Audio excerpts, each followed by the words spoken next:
NASCAR makes a terrible call, then doubles down and makes another terrible call. Denny Hamlin wins again, and Joey Logano makes more friends on the racetrack. All that and more coming up on the recap. All right, so first things first, Denny Hamlin wins again. Technically, he was sort of gifted the win, even though he went below the yellow line. And you can't advance your position going below the yellow line. This was enforced throughout the race. If you were forced below the yellow line, that person was penalized throughout the race.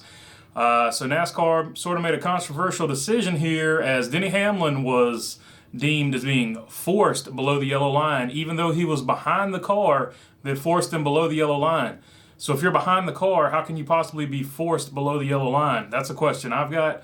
I think NASCAR missed this one, and they missed it big. Denny Hamlin went below the yellow line, took the shorter distance around the racetrack, took advantage of it, and got a win against Matt DiBenedetto. And they said, then they said Matt DiBenedetto forced him below the yellow, or forced that series of events of cars going below the yellow line, which was utterly ridiculous because DiBenedetto was in front of those guys. He didn't force anybody. It's just a terrible call, to be totally honest with you, in my opinion, and I'm not the only one that holds that opinion. So they totally missed that call. So as long as we're throwing people out, Denny Hamlin should have been DQ'd for this particular event as well, because he went below the yellow line without really having to. He just did it to advance his position, and so he advanced his position going below the yellow line. He should be DQ'd, and your winner should be Eric Jones. Eric Jones should be the winner of this race if everybody is properly DQ'd.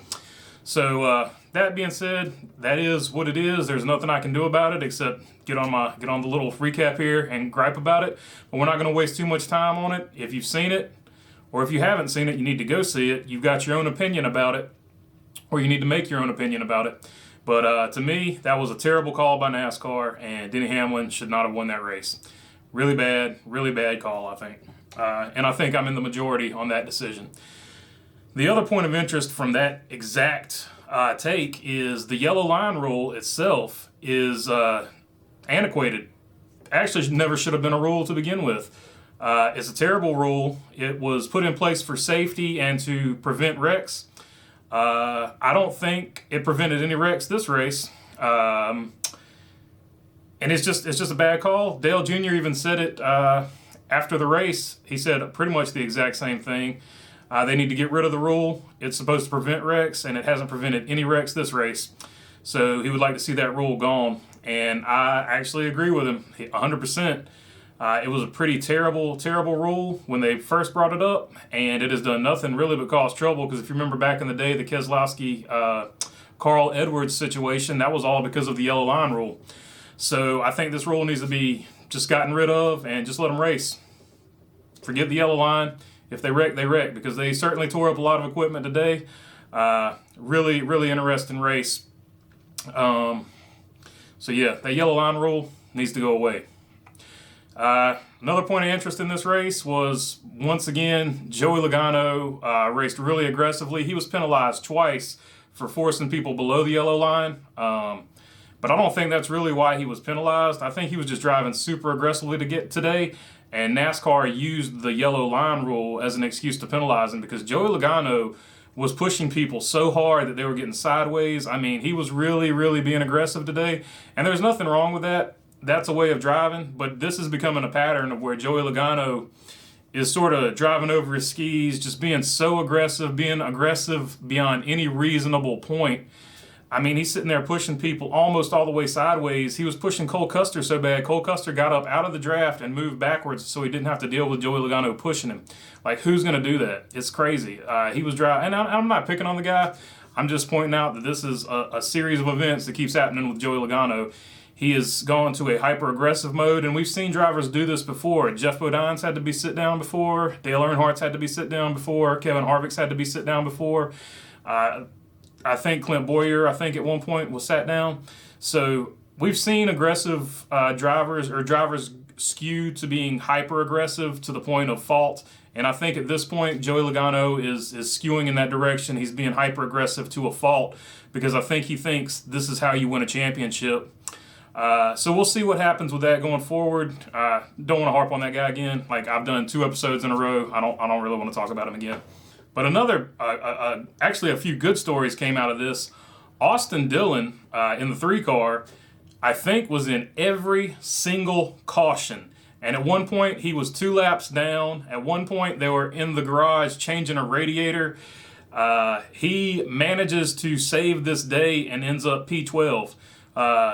Pretty impressive story. I don't know. I didn't see it coming. I didn't see the guy finishing anywhere. I thought he was totally out of the playoffs. Now he's the first man. He's still out of the playoffs. He's the first man out of the playoffs. But wow, like Austin Dillon did a great job. I'd given up hope on that guy. I didn't think he was going to be in the playoffs. I was throughout this race, I had made different outlines for this recap, and I'd written Austin. I didn't even have an Austin Dillon recap point other than he was definitely out unless he wins the Roval. So I guess with that, let's jump into the points and the finishing order. All right, so your top 15, Denny Hamlin, Eric Jones, Ty Dillon, big time finish for Ty Dillon, finishes 3rd. William Byron is 4th. Ryan Newman, who we didn't talk about all day, I feel like, finishes 5th. Chris Buescher, who was up there pushing and making his presence felt, ends up finishing 6th. Tyler Reddick with a pretty much duct-taped front end, he ends up finishing 7th. And then we've got a lot of surprises back here, a lot of feel-good stories, and actually the reason I'm wearing this hat right here today. But John Hunter Nemechek finishes 8th. Good finish for the rookie there. Brennan Poole finishes 9th. That's pretty awesome. He's a rookie also, so a good top 10 for that underfunded team. Ryan Preece finally gets a good finish this season. Good for him. And 10th there, the Doherty team there. Good finish for them. Justin Haley finishes 11th. Great story for him, and that's what I referred to earlier. I'm wearing a 77 hat. Justin Haley was driving the 77. He, of course, won a rain-shortened Talladega last year. So he's got some good finishes at Talladega, a 1st and an 11th. Austin Dillon, like I said, rallied for 12th. And Quinn Hoff, big shout out to Quinn Hoff, finishing 13th. Bowman the Showman ends up finishing 14th. And a big shout out to Timmy Hill, who drives for Carl Long into the MBM Motorsports group. Timmy Hill finishes 15th. That's pretty awesome for him. He is a hometown favorite of everybody here. So good for Timmy Hill, good finish for him. All right, let's get to the points. All right, so your points leader, Denny Hamlin and Kurt Busch, have won their way in. 3rd is Kevin Harvick. He's in on points right now. And then you got Brad Keselowski in 4th, Martin Truex in 5th, Chase Elliott in 6th, Alex Bowman in 7th, and Joey Logano is the last car in right now in 8th. 16 points or so behind him at the recording of this is Austin Dillon.